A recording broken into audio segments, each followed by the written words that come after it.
Quel est le point commun entre Indiana Jones, le Da Vinci Code et moi?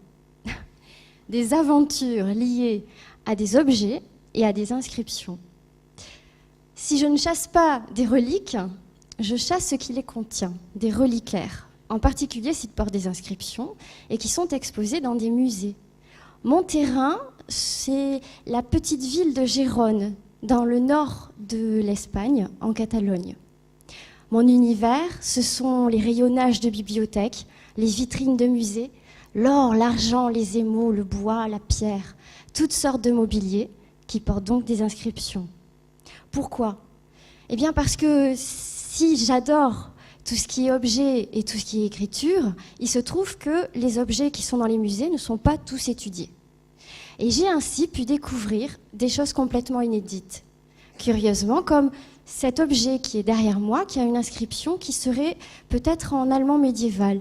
Il est en cours encore de déchiffrement. J'ai aussi pu découvrir, et c'est assez excitant, j'avoue, une inscription qui n'est pas encore déchiffrée du tout, sur un lipsanothèque, c'est un reliquaire, encore une fois, donc médiéval aussi, et qui n'est dans aucune qui n'est pas en fait dans une encyclopédie de référence, dans aucun ouvrage, avec énormément de lignes de texte, et en plus la possibilité qu'il y ait même différentes langues.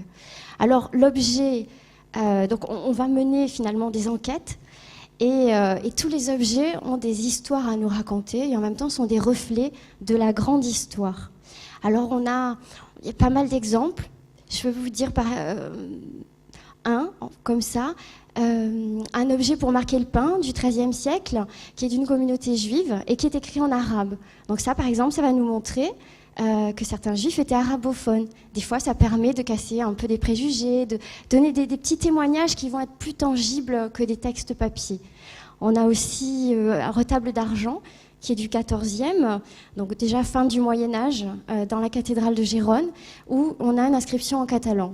Ça nous montre ce changement l'officialité, le changement de statut de ces langues dérivées du latin, donc les langues romanes modernes, comme finalement le français, ou ce qu'on appelle aujourd'hui l'espagnol, qui est le castillan. Donc, tous ces objets nous donnent énormément d'inscriptions par leurs matériaux, par leur forme, par tous les signes finalement qu'ils renferment, et on se rend compte qu'en dehors de ce contexte, aujourd'hui on en est complètement entouré. Et peut-être que même votre bouteille d'eau, vous la verrez même plus pareille comme moi.